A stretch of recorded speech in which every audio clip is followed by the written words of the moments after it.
It all started on December 12th, 2024, watching the Game Awards with my girlfriend when she saw the brand new game Split Fiction, a co-op adventure game from the people that made It Takes Two. Super excited to play that one at some point, but unfortunately that game does not have Mac support and she plays on a Mac. So, to hold over the tides before we can get around to playing that game, it's time to take a look at We Were Here. We Were Here sees you playing as a team of two ice scientists who have found themselves all alone out in a snowy landscape when they set off a flare and notice a nearby castle. They go and investigate and seem to get kidnapped by some being that lives there. And so now you are in an escape room with your partner guiding you through different puzzles. One player plays as the librarian, who is kind of solving the puzzles and passing the answers over, while one player plays as the explorer, who is actually doing the looking around in the map. We're going to need to play through both perspectives, but just to mention first, I also earned one achievement before starting recording, Everything is Better with Friends, for inviting a friend to join your game.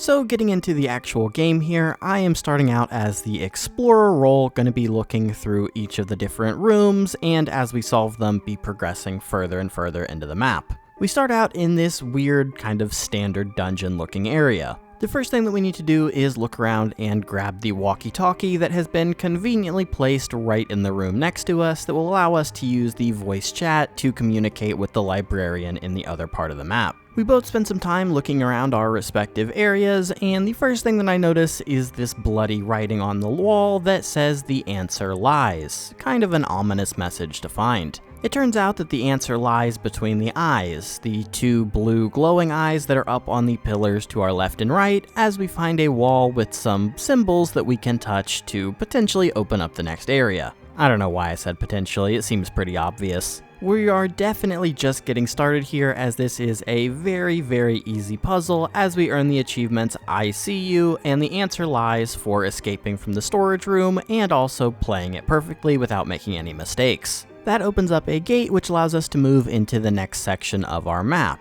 and I immediately go to this grandfather clock that seems rather ominous, thinking that it's going to be super important, but it ends up just kind of being set dressing. What I really should have been doing with my time was focusing a little bit more on this creepy painting of this bird, monkey, mule, human type animal that is on the wall. I had no idea what the librarian was seeing in the other room, so I just kind of explained exactly what I was seeing, which is, a little bit easier said than done. It turns out that she was basically just seeing all of the paintings that are possible to see in this position, and you need to describe it, and then she has a set of 3 symbols that we need to translate over to the board. The symbols do translate from puzzle to puzzle, so it's very interesting the callouts that get developed while playing this game, such as this one that we called S with 2 arrows facing downwards. She also coined this one, Hill, with a flag on top of it, and I don't know, I don't think that I could possibly see that being anything else at all. And finally, we grab Rounded Coat Rack with the 3 circles on top to earn the achievement Mythbusters and Is That A for escaping the painting room and perfect playing it. I take my explorer self into the next area and immediately start looking around at every nook and cranny, assuming that there's going to be something hidden in here I need. It turns out though that while I was spending time looking around the room, I really should have been checking out the bottom of the staircase as water has begun to slowly fill up the room. I am desperately yelling at my co-captain to find a button or a switch or something that says the word purple that I see above the door there as I run to the corner to cower in fear from the rising water. It's maybe a little important to note that she doesn't really play that many 3D games, so she was having a little bit of trouble navigating early on in this game, and she was trying to find the room that she needed that had just been unlocked as I was desperately begging her to stop the water. She manages to find the room, so I make a break for it, trying to arrive at the door, hoping that maybe the gate has opened, but unfortunately we misunderstood the puzzle a little bit. The word is purple, but the text is in green, so you need to hit the lever that is the color of those two combined, not just the color of one or the other. Oops. That discovery was made a little bit too late though, as our vision slowly begins to fade to black and eventually we die, taking us to a restart screen as we have just managed to drown and suffer our first death. Fun fact, this is a pretty short game, so they are not super lenient with checkpoints, and now we get to replay the first 2 rooms once again. That includes getting another one of these weird animal portraits, and that includes developing some of our callouts that will last for the entire rest of the game, such as E-Boy with cat ears, Turtle with a line under it, and Scarecrow, which allows us to move into the next area once again. This time though, the next room is going to be very different. We know not to mess around, and I very quickly make the call out that it's a combination of orange and purple, as she is once again desperately racing down the stairs towards that other room. Once you understand what you're doing in this room though, things really aren't a big deal at all, as we earn the achievements What Are You Doing, and this is fine for escaping this submerged hallway and perfect playing it. That's right, even if you die and come back, you get the reward for perfect play. Also, I promise we're not going to perfect play everything the first time. That brings us into a short hallway area where we eventually arrive at another bloody sign on the wall that says "Bring down the guiding light," and we appear to be at the start of a maze. Our assumption here was that she was going to need to take a look at a map somewhere in her area and guide me through the maze with the corresponding directions. She found a map, but unfortunately couldn't get anything to display on it, so I decided to just go start looking around. The thing that was a little bit concerning was the guiding light part of that message. I kinda thought I was gonna have to extinguish certain torches, which seems like it was gonna be a very difficult task with no guide. And to make matters worse, there are definitely some creepy crawlies around here as I see this strange, slug thing go crawling out past me. I say it every time I get the pleasure of playing a game with a big maze in it, but I absolutely love a good maze level, so it actually didn't end up being a super big deal that I was just exploring this on my own, as it is a pretty straightforward experience. I will say though that it is very, very hard to make a maze interesting to anyone that isn't actively doing it, so we're just gonna kinda skim through this a little bit. The key to this maze isn't actually turning off and on torches, it's finding 3 colored levers, blue, green, and red, and then flicking them in the correct order to be able to open up gates that allow you to progress correctly. First, you tap the blue lever, which gives you access to the green lever. Then you backtrack, hit blue again, which gives you access to red, which you can then hit, backtrack to blue one more time, hit green one more time, and then you've escaped. We finally arrive at a long tunnel that we walk down to earn the achievements Dungeons and Dungeon Master for escaping the dungeon and perfect playing the dungeon. The action definitely isn't taking a break here though, as we walk out into a snowy courtyard, which is where we're gonna spend a fair bit of this playthrough. Taking our first look around my area, I have a chessboard, pretty obviously, black and white pieces set up to begin a game, and I also have a generator that is off sitting nearby. I didn't immediately jump into action, I wanted to give the librarian time to get into position and figure out what she was doing on her end as well. Turns out that maybe I should have sprung into action a little bit quicker though, as our screen begins to get a little bit frosty, and it is apparent that this is another area where I will be able to die if we don't figure things out. This whole time, my librarian has been describing trying to figure out how to get a film titled Chess Grandmasters working on a nearby video camera, but things just weren't working. Turns out that video camera is connected to this generator outside, and she needed me to do that first before she could even begin playing it. She begins watching the film, but sadly my screen is mostly filled with ice at this point, so it seems pretty unlikely that we're gonna make it through on this attempt.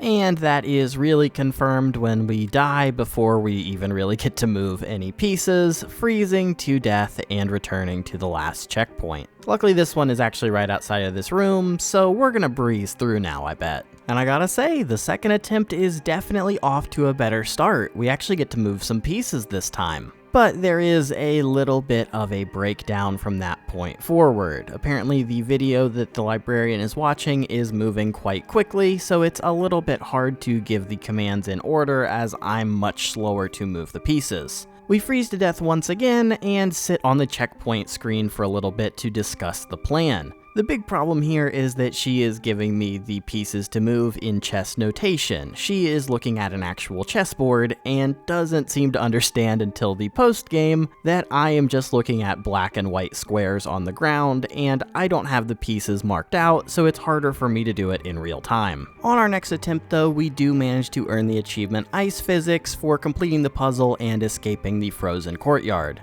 Though we were once again on the last stage of the freezing to death screen, so we just barely made it. The next area is another pretty straightforward puzzle, at least to figure out what is the main idea that's going on here. We have a book sitting on a pedestal in front of us with a series of symbols. And out in the main room, we see a 5x5 grid of stone pressure plates on the ground surrounded by spikes. This is a pretty straightforward task from the perspective of the explorer. We are literally just looking at this book and describing the symbols that we see to the librarian, who has a number of different books to look at. The tricky part though comes from the descriptions that the librarian gets in those books, which describe things in terms of north, east, south, and west, which is a little bit harder to tell in a room like this. So as you can see, our first attempt we get spiked, and when we try to correct things, we are incorrect once again because the book gets randomized after each death. This is also where we meet another classic symbol friend, Robot in a Boat.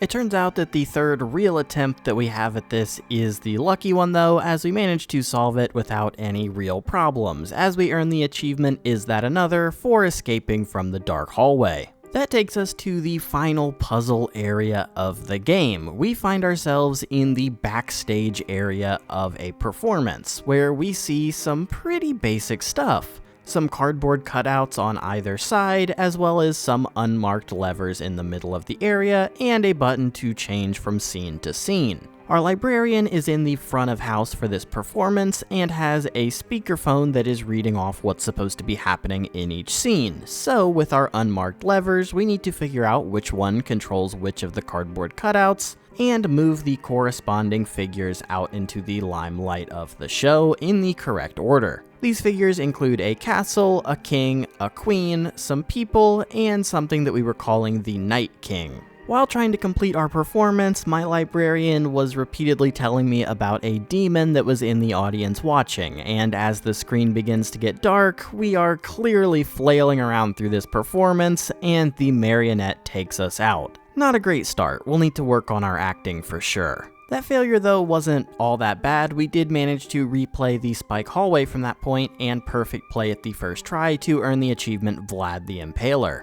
Now that I have a better understanding of which lever controls which item though, we are managing to move through the scenes at a much faster pace, beginning with all of the people in the castle celebrating, taking a look at the king and queen, and you gotta say, this castle parties hard. When the times are good, they are definitely very good. Until one tragic day, the king becomes the Night King, slaughtering all of the people in the kingdom as well as his own wife. Until eventually the king stands alone bathed in red light, which finishes up the story, where we earn the achievement Lights Camera for escaping the haunted theater. Except my librarian doesn't quite make it out in time. We were so very close to the finish line, and the marionette managed to finish just before we got down into the trapdoor to escape. So let's run it back one more time. You know, that first retelling of the story was so good, I don't think I'll bother to do it again. We once again managed to make it all the way to the end of scene 5, where the trapdoor springs open and we're allowed to leave. That is, except for the fact that this trapdoor is a little bit buggy. You can't just walk straight into it, which is what we both thought. You actually need to click the interact button on it, but not actually just on the trapdoor. You need to look specifically down into the hole to be able to escape from it, which was not really what we were expecting.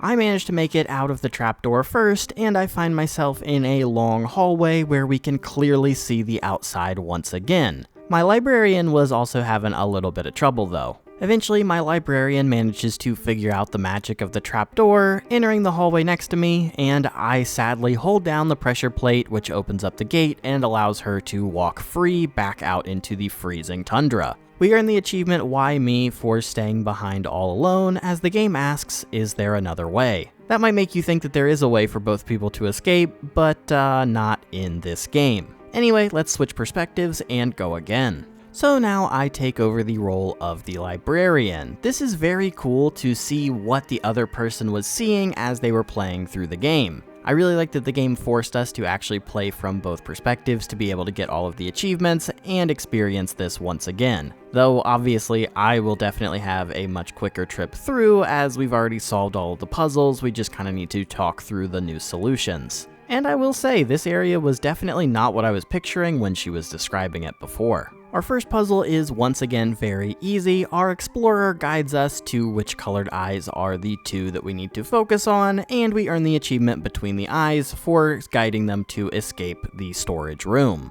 That allows us access to the room with all of the messed up animals in it, and I've gotta say, there is some pretty good variety here of a lot of freaky animals that we did not experience in our playthrough. But it turns out that the animal that she got on her first attempt was actually the same one that we went through with in the end as well, so we are very familiar. And completing that room earns us the achievement A Face on Its ...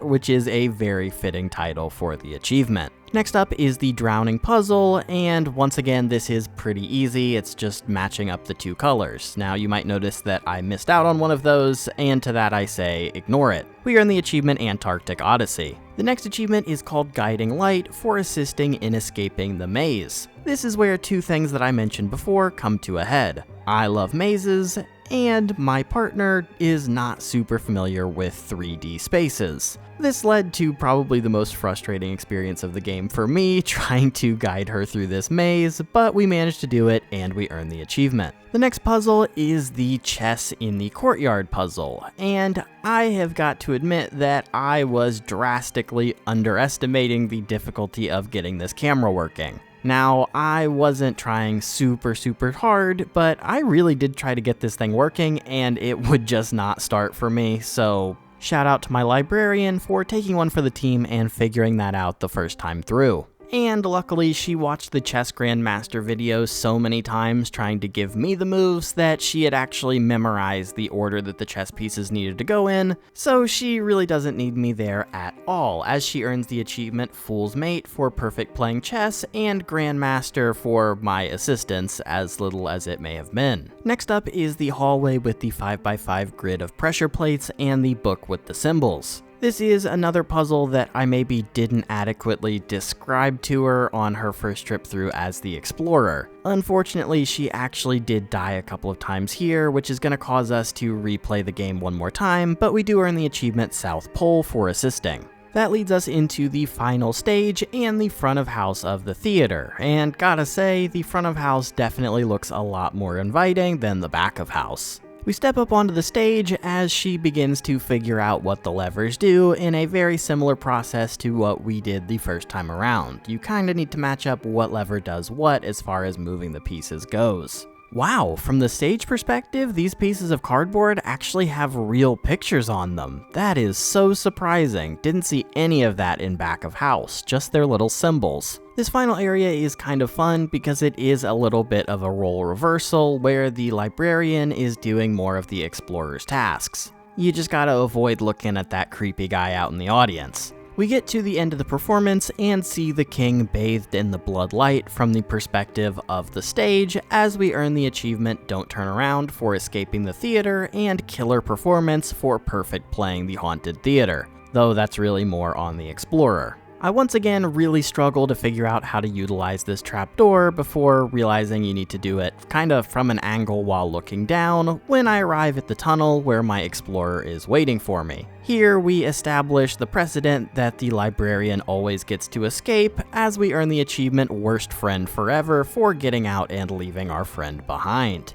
In that playthrough, we actually managed to miss out on 2 achievements, so it's time to go back into the dungeon one more time. We decided that we each preferred the roles that we played the first time around, so I am back to the explorer for this one. I also ran through the maze so quickly in this one that I saw another little goblin guy running through here, which is kind of interesting, completely missed that before.